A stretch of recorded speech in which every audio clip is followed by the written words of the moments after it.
I grew up in a house with a lot of anger. And at first, I was afraid not only of other people's anger, but my own anger. And I didn't allow myself to feel angry. And later in life, I realized that anger was really important, but how I used it mattered.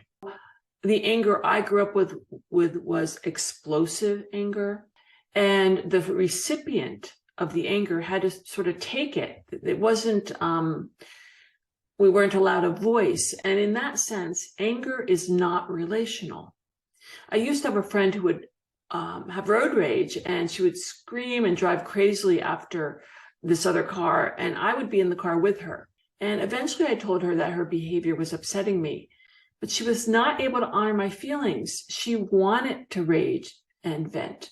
And this caused me to distance myself from her. Eventually the friendship failed because I was not okay with what was happening, and she couldn't adjust to take in my feelings and needs. So what I've learned about anger is that it can be channeled to be a positive force. And instead of yelling and screaming, I contain my anger and I talk about it. I communicate the message my anger has. So I might say, I'm very angry with you. When you lied to me, you broke my trust, and I won't tolerate that. And if you continue to behave in that way, I will not be able to be friends with you. While I felt angry, I was not yelling or screaming or being mean. I was directly telling the person how they impacted me and what I expected and what I would do. This is how we harness our anger so it's productive.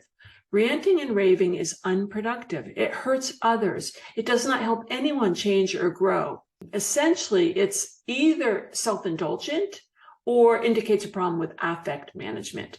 And you can learn to channel your reactivity and feelings into more productive actions.